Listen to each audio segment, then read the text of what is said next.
Olá, eu sou o professor Luiz Guterres, eu sou graduado em Administração de Empresas pelo EMA, graduado em Ciências Sociais pela UFMA, especialista em Gestão de Recursos Humanos pelo Unicelma e também sou especialista em Docência da Educação Profissional pelo SENAC de São Paulo.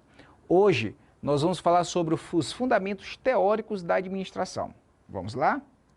Primeira coisa que a gente precisa entender, o que é administração? Antes da gente focar no slide, vamos entender que a administração hoje ela é considerada uma ciência. Por que uma ciência? Porque ela foi estudada, ela foi testada e ela foi comprovada. Luiz Guterres, mas eu já ouvi falar que qualquer pessoa pode ser administrador. Pode, não necessariamente você precisa fazer um curso superior para administrar. Por exemplo, a dona de casa ela é administradora. E muitas das vezes ela não tem esse conhecimento científico, ela não fez um curso superior, mas administra da sua forma. Eu costumo falar para os meus alunos que mesmo sem embasamento científico, você acaba acertando indiretamente nas questões da administração. Por quê? O foco da administração é você buscar alcançar resultados. O bom administrador é aquele que bate resultados, que alcança metas. Então você pode administrar, independente de ser um empresário, de ser um gestor, você pode ser uma dona de casa, você pode ser um professor, mas todo mundo administra. Você administra seu tempo, você administra seu lar, você administra seu casamento. Então a administração está presente em tudo. Só que lá atrás, né, na pré-história, a administração ela não era vista como uma ciência. A gente vai entender lá na frente que houve um teórico chamado Taylor, que considerou, que começou a fazer estudos, e aí sim, a administração começou a ter um caráter de ciência, mas até então ela não tinha. A administração é mais ou menos como se fosse uma medicina. Dentro da medicina a gente não tem várias áreas, né? Pediatria, obstetrícia e outras. A mesma coisa a administração. Na administração a gente estuda recursos humanos, que é o nosso curso, a gente estuda marketing, logística, a parte financeira. Então a administração é muito rica e é dividida em áreas ou departamentos, tá? Então a gente não pode esquecer isso. O bom administrador é que ele vai sempre focar em alcançar metas, em focar em alcançar resultados. Vamos para um conceitozinho básico que eu trago aqui para vocês. A administração é a área da ciência responsável por gerir os recursos humanos e materiais da empresa para extrair o maior valor de cada um deles, tá? Então a administração é isso, ela vai extrair, ela trabalha com recursos materiais, humanos, financeiros, tecnológicos, para extrair o máximo possível. Extrair o máximo possível para quê? Para alcançar resultados. Nas empresas privadas, qual é o maior resultado de uma empresa privada? Alcançar o lucro. O que é o lucro? Só por curiosidade, que está dentro da administração financeira. É onde a receita, que o dinheiro que entra é maior do que o dinheiro que sai. Então ficou claro? Então a gente vai começar por esse conceito da administração. Lembrando que hoje a administração é considerada uma ciência. E aí, como eu falei há pouco para vocês, para a gente poder fortalecer essa ideia de que a administração é uma ciência, a gente tem a teoria científica ou o Taylorismo. A administração científica porque é uma ciência, ela foi estudada, ela foi aplicada e aí se alcançou o objeto de estudo. Vamos lá. A teoria científica, ou Taylorismo, ela foi criada em Taylor, no final do século XIX e início do século XX. É uma teoria de gerenciamento industrial que busca o aumento de produtividade por meio da aplicação de princípios científicos em todos os aspectos do trabalho. Segue um padrão que vigora até os dias de hoje e se baseia em 5 princípios fundamentais para a manutenção do modelo. São eles: planejamento, seleção, preparo, controle, execução e singularização das funções. Inicialmente eu queria que a gente entendesse que o foco do Taylorismo são as tarefas, o fazer. O Taylor ele pregava a especialização das tarefas. Não é mais ou menos como é o mercado de hoje. Eu vou fazer uma graduação, depois que eu termino a graduação eu vou fazer uma especialização. Tranquilo. Por que eu não digo que é igual ao mercado de hoje? Porque o mercado de hoje o grau de exigência é muito maior do que o do passado. Isso é normal. O que seria a especialização? Vamos pegar uma indústria automobilística. Eu seria responsável por uma só função. Eu ia ser responsável por pintar. O meu amigo, aqui o Amorim, ele seria responsável em arrumar os bancos. O outro seria responsável em arrumar os pneus. Ou seja, para Taylor, especializar tarefas iria facilitar a produção. Então o foco do Taylor era as tarefas, era o fazer. Então não esqueçam isso. Taylorismo. O foco principal, especialização das tarefas. Eu vou dar uma dica para vocês, não sei se alguém já assistiu, mas existe um filme do Charlie Chaplin chamado Tempos Modernos, que faz exatamente uma sátira à teoria do Taylor. Por que essa sátira? Se vocês forem aprofundar os estudos, vocês vão ver que muitos sociólogos, como o próprio Marx, faziam críticas ao princípio do Taylor, porque ele acreditava que esse tipo de pensamento criava uma coisa chamada de alienação no empregado. Por que alienação? Porque o empregado ia ficar focado só no fazer e não ia entender os outros processos que faziam parte daquela sistemática dele de trabalho. Contexto histórico para a gente poder entender. Primeiro período do Taylor, racionalização do trabalho dos operários das fábricas da época. O que era essa racionalização? Exatamente isso, essa especialização das tarefas, não acarretar o empregado. E hoje nós sabemos que no mundo contemporâneo, qual é o foco? Hoje um profissional moderno, que busca desenvolver competências, ele tem que ser o quê? Multifuncional. O que é ser multifuncional? Saber fazer de tudo um pouco. Eu vou ser o professor, mas quem sabe um dia eu possa entender um pouquinho do que o cinegrafista faz. Então hoje as empresas elas buscam cobrar de ti o máximo possível. Multifuncionalismo. Já nessa época o Taylor achava que isso seria prejudicial ao desenvolvimento. E no segundo período, definição de princípios de administração aplicáveis em todas as situações do cotidiano na empresa. Ele teve essa preocupação do cotidiano. Talvez uma grande falha do Taylor, se a gente fosse pegar os dias de hoje, seria exatamente esse foco exagerado apenas no fazer. A gente vai entender que outros teóricos, como o Fayol, por exemplo, ele já teve uma visão mais gerencial, mais do todo. E o Taylor ele focava muito no fazer.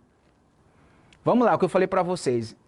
Luiz Guterres, mas para ele poder tratar isso como ciência, ele tem que fazer um estudo, né? Ele tem que buscar um objeto de estudo. Qual foi o objeto de estudo dele? Exatamente isso, o estudo do tempo e dos movimentos. Então vamos ver a forma como você faz e o tempo que você leva para executar determinada tarefa. E aí através disso ele foi desenvolvendo, né, a forma mais rápida para se ganhar tempo. Como eu falei para vocês, o foco sempre era o fazer. Então vamos lá. Ele tem uma obra chamada Administração das Oficinas, que ele propõe a racionalização do trabalho por meio do estudo dos tempos e movimento. Já falei, essa racionalização é exatamente isso. Focar em uma só tarefa. Tal estudo visava definir uma metodologia que deveria ser seguida por todos os trabalhadores, pregando a padronização do método de trabalho e das ferramentas utilizadas. Então, eu teria um padrão de trabalho. Eu faria de um jeito, o meu colega faria do mesmo, lembrando que a gente tinha especializações nas tarefas. Então, não era que cada um ia fazer do seu jeito, teria uma forma padronizada de se fazer. Claro, se a gente for falar nos dias de hoje, a criatividade, a inovação, ela não existia tanto, porque era uma regra, uma coisa mais engessada. Eliminação do desperdício de esforço e movimentos inúteis. Né? Então havia mesmo esse estudo, né, para você ser o mais rápido, ser o mais eficaz, ser o mais produtivo possível. Então você não ia perder tempo com coisas consideradas inúteis. Racionalização da seleção dos operários e a sua adaptação ao trabalho. O que seria essa seleção? Luiz Guterres, você tem o perfil de pintor. Amorim, você tem o perfil de montador. Então a gente vai fazer essa seleção de acordo com as competências da época. Então eu não vou botar o Luiz Guterres para ser montador porque ele não tem esse perfil. Então eu vou selecionar o Luiz Guterres para outra função. E aí sim, você não perdia tempo com coisas inúteis. Então quando o Taylor fala em seleção, exatamente essa seleção de acordo com a competência, que hoje se chama de competência, na época não se usava muito esse termo, do profissional lá para poder desenvolver a tarefa o mais rápido possível. Facilitar o treinamento e melhora da eficiência e rendimento. Então, se eu fizesse esse estudo para ver a aptidão desse empregado numa determinada tarefa, eu ia só lapidar esse profissional para desenvolver melhor o que ele já tinha uma habilidade natural para fazer. E aí foi o que eu falei para vocês, o que é essa Organização Racional do Trabalho, também conhecida como ORT. A Organização Racional do Trabalho visava a eliminação de movimentos inúteis, fazendo com que os trabalhadores executassem suas tarefas de forma mais simples e rápida. Então não tinha muito o que inventar, muito o que criar, era mais ou menos como aquela receitazinha básica de bolo, para quem nunca fez um bolo, o beabá. Então vamos fazer daquela forma simples, rápida, mas que a gente alcance o objetivo desejado. E aí é legal a gente entender algumas coisas interessantes dessa ORT. Análise do trabalho do operário, como eu falei há pouco para vocês, né? Esse trabalho ele era analisado de forma frequente, o estudo, o movimento, a forma. Gente, é mais ou menos como uma prática esportiva. Por exemplo, um profissional do atletismo, né? O profissional lá do atletismo, ele vê a melhor forma de correr, o abrir pernas, o movimentar dos braços, para poder fazer aquela prova em um tempo mais curto, para poder ganhar uma medalha, alguma coisa do tipo, a mesma coisa era o operário da época. Essa questão dos movimentos, a forma como pinta, a forma como carrega, a forma como vai botar o estofado. Então, tudo isso era estudado na época. Estudo os tempos e movimentos, que eu já falei bastante. Fragmentação das tarefas, né? Ia ficar fragmentado entre os operários. O operário ia desenvolver de acordo com as suas aptidões. Especialização do trabalhador, né? Ele não ia pensar muito nesse multifuncionalismo, né? Nessa carga grande de fazer de tudo um pouco, ele ia focar somente naquilo. E aí, como eu falei há pouco para vocês, muitos sociólogos teceram críticas por isso, porque achavam que os empregados da época iam ficar alienados, não iam conseguir olhar o todo. E aí vem um segundo teórico, né? O primeiro foi o Taylor, que deu esse caráter científico para a administração, e veio um segundo, chamado Henri Fayol. Vocês sabem, né, como todo mundo, que tudo é um aprimoramento. O primeiro que surge é o grande desafio. O segundo já vai tentar melhorar o que o primeiro fez. O terceiro melhorar o que o segundo fez. E o primeiro também, e assim sucessivamente. Então o que o Fayol fez? Ele pegou a teoria do Taylor como base e aprimorou e evoluiu. E assim outros teóricos também, né? Existiram depois do Fayol outros teóricos sempre nessa mesma linha, de ir aprimorando. Por isso que eu sempre falo para os meus alunos, porque alguém pode chegar assim, ah, professor, a teoria do Taylor é completamente obsoleta para os dias de hoje. Não, muita coisa ainda é utilizada. Talvez com um cenário diferente, com técnicas diferentes, mas ainda muita coisa ainda é utilizada. A gente não pode descartar. Então, esse Fayol, um francês, né, o Taylor, um americano, qual era o objetivo do Fayol? É buscar a maior produtividade do trabalho, a maior eficiência do trabalhador. E aí ele criou uma coisa interessante, né? Ele começou a determinar de forma mais clara a questão das funções. Ele ampliou essa questão das funções, ele fez uma ampliação interessante. Quando o Taylor só dizia que era uma só atividade, ele disse, não, vamos desenvolver funções, vamos ampliar um pouquinho esse fazer do empregado. E aí eu quero, de antemão, trazer uma diferença importante na administração para vocês. Cargo é o que eu sou, é o que eu ocupo, função é o que eu faço. Né? Outra coisa interessante, eu falei o nomezinho eficiência. Eficiência é diferente de eficácia. O eficiente é o fazer, é você fazer bem feito. O eficaz é você focar sempre no objetivo. Claro que eu posso ser os dois, eu posso ser eficiente e ser eficaz. Eu fazer bem feito e alcançar o resultado. Quando eu faço o bem feito, sou eficiente e alcanço o resultado, que é o eficaz, eu sou efetivo. Tá? Então, o Fayol ele começou a pregar mais essa questão do fazer bem feito. Já o Taylor não, tinha que fazer para alcançar o resultado. O Fayol teve essa preocupação de fazer melhor. E aí algumas situações importantes, né, alguns aspectos da teoria do Fayol. Divisão do trabalho. O Taylor tinha racionalização do trabalho, né, que era a especialização. Essa divisão do trabalho, hoje a gente pode ter em mente a questão dos departamentos. Hoje você entra numa empresa, você tem um departamento de marketing, o departamento de RH, o departamento financeiro, o departamento de logística. Então eu tenho um gerente responsável por cada departamento. Então a gente vê a delegação de tarefas muito melhor distribuída. E aí o Fayol ele começou a dizer isso, olha, a gente precisa distribuir, precisa ter um cara do RH, precisa ter o cara do marketing, precisa ter o cara da logística, de acordo com suas competências, ele vai ter os liderados dele. E assim ele vai desenvolvendo as funções dentro daquele departamento. Não deixa de ser também algo racional do trabalho. Só que o Taylor ele vê a questão racional do trabalho muito na tarefa, na especialização do fazer. Já o Fayol não, ele vê essa questão da departamentalização, de começar a criar departamentos. Autoridade e responsabilidade. Uma coisa importante, isso cai muito em concursos públicos, meus alunos. O que é autoridade e o que é responsabilidade? A autoridade, dificilmente você delega. A autoridade você centraliza. A responsabilidade você delega. Então, por exemplo, eu sou o diretor de uma instituição. Então eu tenho autoridade de diretor. Algumas coisas eu não posso delegar para ninguém, mas a responsabilidade eu posso. Eu posso delegar a responsabilidade para um professor, para ele cuidar da sala de aula dele da melhor forma como ele quiser. Mas eu não dou autoridade para o professor em dar descontos, porque essa autoridade é só minha. Então é importante a gente entender que ele deixou isso muito claro. A autoridade se centraliza, responsabilidade descentraliza, você compartilha. Então ele colocou isso muito claro dentro das organizações. O que você pode delegar e o que você centraliza. Exatamente autoridade e responsabilidade. Unidade de comando, tinha que ter um comandante, aí vem a questão dos departamentos, dos gerentes dos departamentos, eu tenho aquele comandante, então eu vou ouvir aquele comandante para não virar uma zorra, uma bagunça na minha mente. Unidade de direção, a mesma coisa. Se eu tenho um comandante, eu vou ter uma direção. Muito cuidado para quem ainda não entrou no mercado de trabalho. É muito importante que quando você entrar, você vai ter um líder, você vai ter um gerente, que você siga aquele líder, aquele gerente, porque em algumas organizações é tanta ordem, tanta coisa, que você não sabe às vezes quem você segue, que você fica tontinho e acaba você fazendo as coisas errado. E olha que quando o Fael falou isso, foi lá atrás, e hoje acontece muito isso. Então você tem que ter a unidade de comando e a unidade de direção, pessoas que você vai seguir as orientações. Disciplina. Como é importante ser disciplinado. Infelizmente, né, na questão cultural, o brasileiro ele é considerado indisciplinado. Mas a disciplina ela é fundamental, né? Você não pode deixar para amanhã o que tem que fazer hoje. Vou dar uma dica para vocês, não faz parte do nosso conteúdo programático, mas estude sobre o programa 5S, que é um programa de origem japonesa que fala muito sobre disciplina. Talvez o povo mais disciplinado do mundo seja o povo japonês.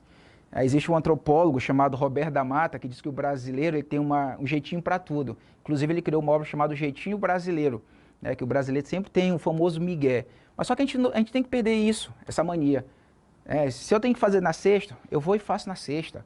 Eu não vou deixar para amanhã, para depois. É disciplina, a disciplina ela é importante, a disciplina ajuda a alcançar resultados, ajuda a alcançar metas. E você, enquanto profissional, você se destaca. Né? Então disciplina é isso, é você fazer o que tem que ser feito de fato.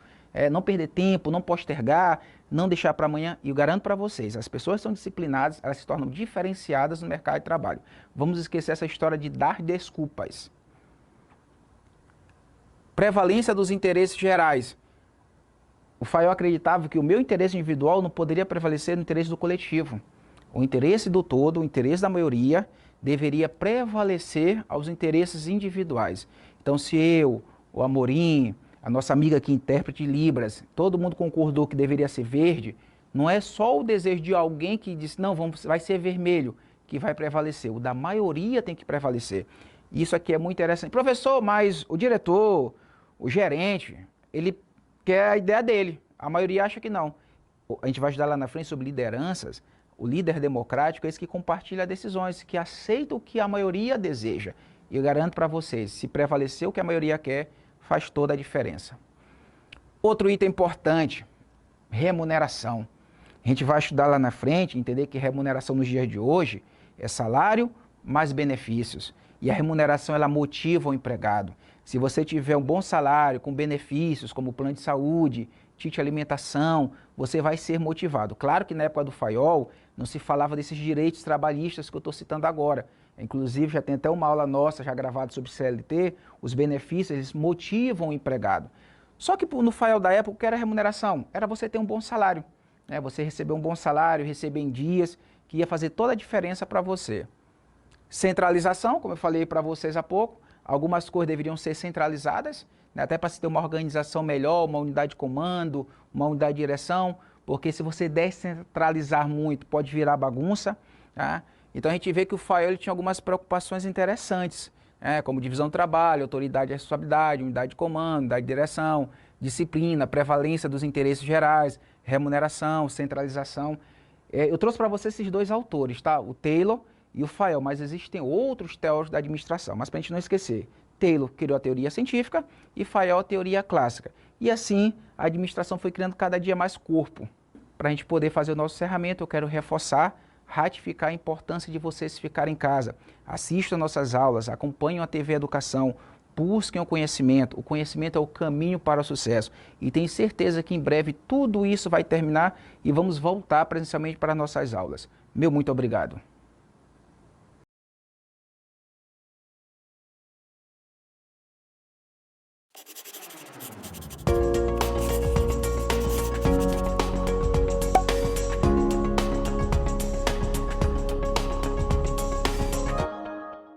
Olá, eu sou o professor Luiz Guterres, eu sou graduado em Administração de Empresas pelo EMA, também sou graduado em Ciências Sociais pela UFMA, sou especialista em Gestão de Recursos Humanos pelo SEUMA e em Docência da Educação Profissional pelo SENAC de São Paulo.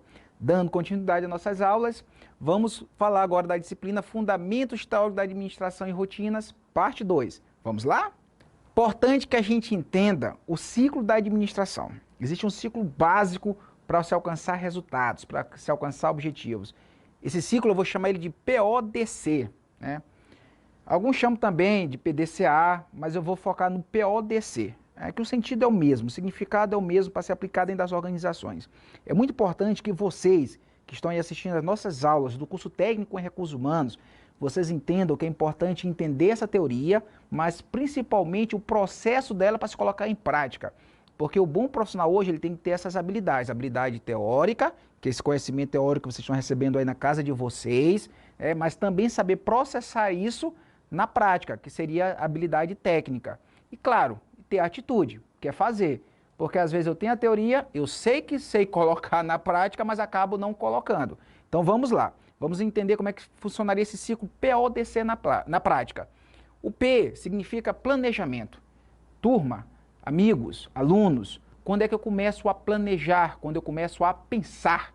Quando eu começo a pensar, eu já começo a planejar. Eu vou dar uma ideia aqui para vocês muito simples. Uma ideia não, desculpa, um exemplo muito simples. Amanhã eu tenho que acordar cedo para ir estudar, para ir para o colégio, para ir para a faculdade. Então, um dia anterior eu começo a pensar, vou dormir que horas? Porque amanhã eu tenho que acordar a tal horas. Se eu for de ônibus, eu preciso chegar na parada a tal horas, porque se não chegar a tal horas eu perco esse ônibus. Se eu perder esse ônibus eu vou chegar atrasado. Isso já é planejamento, isso já é pensar. Infelizmente, pequenos e médios empresários, eles entram em falência muito rápido, de acordo com pesquisas do próprio Sebrae, que é a instituição referenciada para isso, porque eles não montam um plano de negócios. O que é esse plano de negócios? É exatamente esse planejamento, é esse pensar. Então eu preciso primeiro fazer um esboço, um pensar antes de abrir a minha empresa. Ah, professor, mas o cara tem dinheiro, para que ele vai pensar? Não adianta, ele vai jogar dinheiro fora. Tudo que é feito sem pensar antes acaba dando errado. Então isso é o planejamento, é você pensar. Pensar no que, Luiz Guterres? Nos objetivos a serem alcançados. Qual é o objetivo que eu quero? A curto, a médio, a longo prazo? E aí, em cima desse objetivo, eu vou montar minhas estratégias, minhas táticas, minhas operações para alcançar esses resultados. Então isso é o planejamento, sou eu pensar. Mas aí, para eu poder ter esse planejamento de forma efetiva, eu preciso ter em mente o meu cenário, as ferramentas que eu tenho. E aí, gradativamente, com a melhora, eu vou aprimorando também os meus objetivos. E aí, depois que eu penso, eu começo a organizar, que é exatamente essa etapa que vem em seguida. O que é a organização? É a execução. Sou eu fazer bem feito o meu planejamento.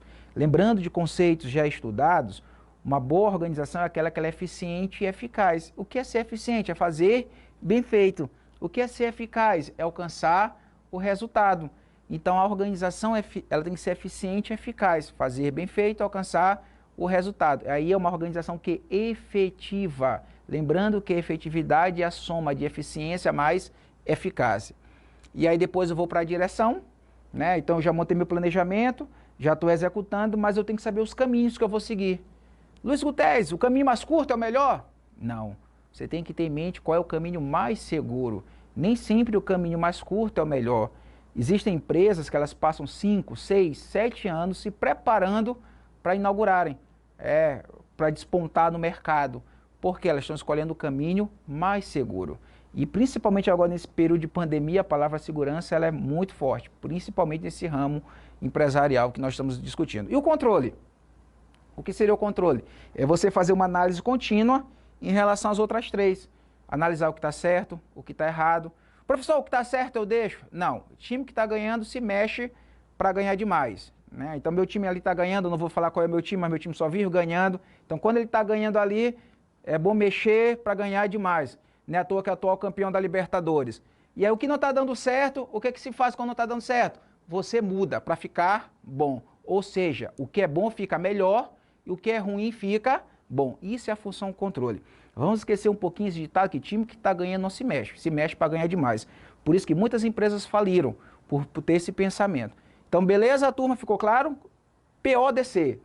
Isso são as rotinas administrativas. Isso, assim, dessa forma, eu vou alcançar meu objetivo. Planejando, quer pensar, organizar, quer executar, direcionar, quer escolher os caminhos mais seguros, e o controle, que é analisar os pontos fortes e os pontos fracos. Indispensável para os processos administrativos, indispensável para qualquer rotina administrativa, a tecnologia. Quando a gente fala em tecnologia, a gente pensa logo, nossa, aquele computador de última geração, nossa, aquela câmera de última geração. Não, tecnologia é tudo aquilo que vai agilizar o processo, que vai otimizar, que vai facilitar a vida do empregado. Já imaginaram um departamento pessoal sem tecnologia, sem os programas, os cálculos sendo feitos tudo à mão? Não é a questão só de errar nos cálculos, mas o tempo que se perde para desenvolver algumas atividades. Vocês já imaginaram a nossa aula, esse programa maravilhoso da TV Educação, sem a tecnologia? Ah, professor, mas já existia tecnologia? A tecnologia sempre existiu. Quando eu digo a tecnologia do momento presente, é a evolução. Então a tecnologia ela vai sempre evoluindo. Daqui a algum tempo a gente pode até achar que esse momento que a gente vive se tornou obsoleto, mas para hoje é o que tem de mais interessante, de mais moderno. Então a tecnologia ela passa sempre por um momento de evolução, correto? Então vamos lá. Por que essa evolução? Porque reduz custo. Reduz custo. Como eu falei para vocês em relação ao departamento pessoal de uma empresa, onde se faz cálculo de férias, 13º. Sem a tecnologia eu tinha que ter 30, 40, 50 empregados. Com a evolução da tecnologia eu vou precisar de 3, de 4, de 5. Eu vou só manter a tecnologia, sai muito mais barato para a empresa. Aumenta a produtividade, você produz muito mais. Isso aqui é um grande exemplo, né, da evolução da tecnologia. Né? Já teve tecnologia no passado? Professor, como é que era o EAD no passado? Era por correspondência. Na época não deixava de ser uma tecnologia, mas era muito devagar, era muito lento, o aluno tinha dificuldade de interagir com o professor, a produtividade era baixa. O tempo foi passando, a internet foi surgindo, outros meios, e a eficácia aumentou. Então a tecnologia ela traz isso, o aumento da produtividade, otimização e automação de processo. Então você otimiza, você não perde mais tanto tempo, o aluno gosta mais, o cliente gosta mais, tudo chega mais rápido. Quem é que não gosta, por exemplo, de um iFoodzinho, né, um Netflix, o Uber? Isso são grandes exemplos de tecnologia que a gente pode falar hoje. Eu lembro, não sou tão antigo, mas quando eu pegava o táxi, eu tinha que ficar numa avenida esperando junto com minha mãe, ficar, táxi, táxi. Hoje não, hoje você pega seu celular, chama o Uber, chama o Pop, o 99 ou qualquer outro serviço via aplicativo. A tecnologia ela te traz isso, ela faz tu ganhar tempo, faz ganhar comodidade. Quem é que não gosta? Aumento do controle de qualidade. Tem como eu fiscalizar essa qualidade, se está bom, se está ruim, as empresas monitoram de uma forma melhor. Eu tenho o que nós chamamos de SAC, Serviço de Atendimento ao Cliente. Então o cliente ele não precisa ir lá falar com o gerente se ele gostou ou não. Ele entra no site, ele responde via aplicativo, se aquele serviço foi bem feito ou não. Melhoria da gestão de talentos. Então os profissionais eles vão se desenvolver mais, eles vão fazer a diferença, eles vão se aprimorar mais, porque se eles não se aprimorarem, a tecnologia vai tomar conta deles, eles que precisam dominar a tecnologia. Otimização dos pontos de contato com o cliente, fica mais fácil esse network com o cliente, esse relacionamento. Eu não preciso mais estar mandando carta para ele, eu mando um e-mail, né, ele entra no aplicativo. Sinceramente, depois do WhatsApp, será que ainda tem muita ligação? Será que você ainda liga muito para alguém? Não é muito mais fácil mandar uma mensagem via WhatsApp? Olha como facilita esse contato, essa relação. Aí eu quero trazer uma diferença para vocês de empresa e organização. Turma, toda organização é uma empresa. Toda organização ela é uma empresa. Por que isso? Por que toda organização é uma empresa? Porque na empresa tem 2 ou mais pessoas interligadas visando o mesmo objetivo. Mas a igreja também é uma organização, a minha casa também é uma organização. Quando eu falo em organização, é um local onde há 2 ou mais pessoas visando o mesmo objetivo, correto? Então, muitas das vezes você pode usar o termo organização ao invés de usar o termo empresa. Mas organização não é só empresa, organização é uma coisa muito mais ampla. Outro princípio fundamental quando a gente fala em administração, liderança. Temos que entender que ser líder é diferente de ser chefe. O líder ele tem a capacidade de persuadir, de conquistar, de influenciar. Qual é o líder legal, Guterres? Qual é o líder ideal para o mercado de trabalho? É o líder democrático. Mas quando eu falo em democrático, não é o líder bobão. É aquele líder que ele impõe respeito, mas ele compartilha decisões, ele cresce junto com o grupo. Se ele erra, o grupo erra com ele. Se ele acerta junto com o grupo. Por isso que hoje os especialistas, eles não gostam mais de usar o termo grupo, estamos usando o termo equipe. Porque quando eu uso o termo equipe, dá uma ideia de mais união, de mais coesão. Lembrando, equipe, não eu-quipe. É muito importante a gente enfatizar isso. E o líder ele vai comandar essa equipe, ele vai fazer parte, ele é membro direto. Vamos lá, vamos entender o conceito de liderança. É dirigir pessoas, ou seja, saber atraí-las, inspirá-las e influenciar comportamentos que atraiam bons resultados. Então o líder ele tem essa capacidade de influenciar, de persuadir, de conquistar. Lembrando que eu não posso ser autoritário, mandatário. Eu tenho que ser aquele cara democrático, que compartilha decisões, que erra e acerta junto com o grupo. Tipos de liderança: autoritária, democrática e liberal. O que seria liderança autoritária? Aquele cara que ele está ali no poder, aquele gerente mandatário, ele não te conquista, ele te põe medo. Tanto é que quando ele viaja ou se ausenta, tu vibra. Esse não é o bom líder. O bom líder já é o democrático, que ele está contigo, ele é teu parceiro. Mas não porque ele é bonzinho demais, é porque ele te escuta, ele te ouve, mas ele sabe te cobrar também. Tanto é que quando ele viaja, todo mundo sente falta dele. Ele sente falta porque vê que não tem ali ninguém para substituir ali, porque ele é um cara que faz a diferença. E o liberal é aquele deixa fazer. Como o próprio nome já diz, ele está ali por um acaso. Isso acontecia muito nas monarquias, né, na questão da figura dos príncipes. Ele assumia ali o cargo, mas ele não tinha um perfil, era um bobão, todo mundo bagunçava. Parece brincadeira. Muitos liderados gostam desse líder aqui, liberal. Mas a empresa não produz, o liderado não produz. Então você acha que é bom, mas lá na frente você vai ver que esse líder não somou nada contigo.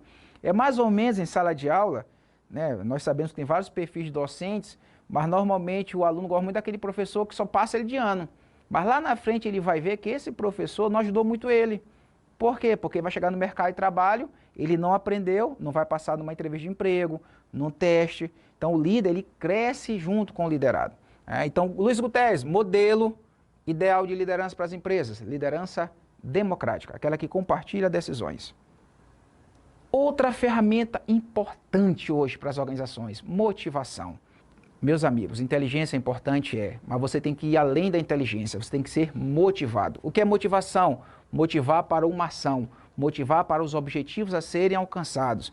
Você tem que ser mais do que inteligente, porque às vezes eu sou inteligente, mas não alcanço resultados, não adianta nada. Eu tenho que ter objetivos em mente e correr atrás desses objetivos.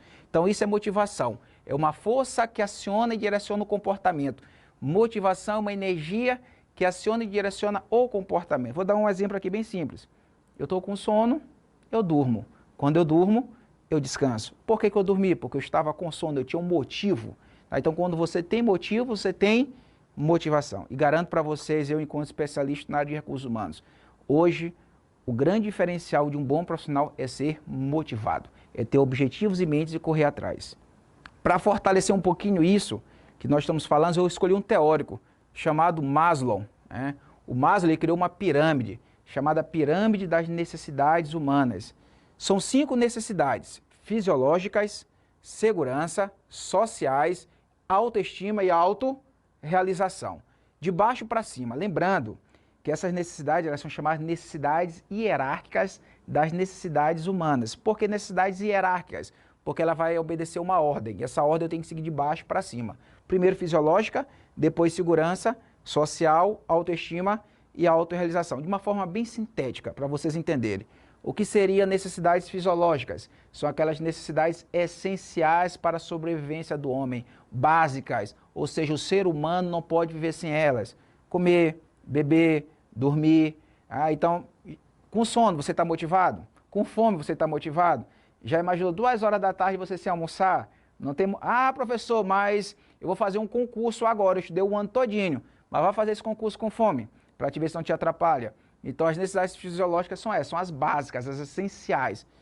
Uma empresa, como é que ela pode fazer para ajudar? Um refeitório, contratar uma nutricionista para oferecer uma boa alimentação, um bebedouro higienizado, isso motiva. Legal, Luiz Guterres, as necessidades fisiológicas estão lá em dias. Segurança, o que é segurança? Só eu contratar um cara forte, bombadão, para ficar na frente da empresa? Não. Segurança é aquela sensação de você estar bem, estar seguro. Hoje as pessoas buscam segurança em todos os sentidos. O Maslow ele é muito feliz porque ele não foca essa teoria dele somente no campo empresarial. Ele foca também no campo social. Exemplo, hoje porque muitas pessoas buscam fazer concursos públicos, não é simplesmente só pelo salário. Às vezes o salário não é nem tão alto, mas eles buscam a segurança, que é a estabilidade no cargo. Porque ele vai passar no concurso, ele vai poder financiar um carro em 5 anos, financiar um apartamento em não sei quantos anos, e ele sabe que ele vai continuar naquele emprego. Já na empresa privada, mesmo ganhando um pouquinho a mais, ele fica com esse receio. Será que daqui a 6 anos eu estou na empresa, daqui a 5 anos? Então isso é segurança. Você busca um emprego seguro, você busca um casamento seguro, você busca uma moradia segura. Como é que a empresa privada ela pode oferecer isso? Pagando seus salários em dias. Não tem nada mais seguro para uma empresa privada passar segurança para o empregado do que pagar o salário em dias. Já pensou uma empresa que atrasa o salário 10, 15, 20 dias e o cobrador na tua porta direto te aperreando? Então isso é segurança, isso te motiva. Eu trabalho numa empresa que me paga em dias, que não me ameaça de demissão, que não fica me intimidando. E aí vem as necessidades sociais, que para o estudante, talvez é o melhor momento estudantil, é o momento do ensino médio, né? Por que a gente vai normalmente para a escola no ensino médio? Claro, para estudar. Mas aquela algazarra, aquelas brincadeiras, aquilo não motivava? Aquela coisa de adolescente, aquela alegria. Ou seja, interação. Então a necessidade social é você estar no meio de outras pessoas, interagindo, convivendo, participar de confraternizações, participar de reuniões, é você interagir. É porque eu não consigo viver isolado. Então isso são as necessidades sociais. A empresa ela oferece isso como? Oferecendo confraternizações, oferecendo momentos de lazer, esquecendo um pouquinho a palavra trabalho. Então essa questão da interação ela também motiva. Estima, também como autoestima, é você mexer com o ego da pessoa. É você reconhecer o que o outro faz. Eu gosto sempre de falar que as pessoas dizem, eu vou fazer algo sem querer nada em troca. Eu acho que é mentira. Todo mundo acaba fazendo algo querendo alguma coisa em troca. Professor, mas minha mãe disse que ela me criou, pagou meus estudos, comprou meus livros, mas não quer nada em troca. A mãe quer ver você formado, a mãe quer ver você ganhando bem, e se você ainda puder dar um dinheirinho para ela no final do mês, é o perfeito. Qual o pai com a mãe que não quer? Isso é o reconhecimento. Então, numa empresa, reconheça seu empregado, dê os parabéns, coloque a foto dele lá no quadro e dê o destaque, empregado do mês. Isso é uma forma de mexer com a estima da pessoa. E quando você mexe com o ego de alguém, a pessoa fica motivada. Sejamos sinceros. Quem é que não gosta aqui de um elogio? Você corta o seu cabelo, você pinta a sua unha e alguém diz, nossa, como você está bonito, nossa, como você está mais forte. Isso não mexe com o teu ego? A mesma coisa na empresa, você faz um projeto e teu chefe te elogia. Então isso é autoestima, mexer com o ego da pessoa, é fazer com que a pessoa se sinta evoluída, melhor. Agora, uma dica muito importante quando a gente fala de autoestima, cuidado com as críticas. As críticas elas sempre vão existir, mas nós sabemos que em algumas situações elas podem ser destrutivas e não construtivas. Aí vem a questão do líder.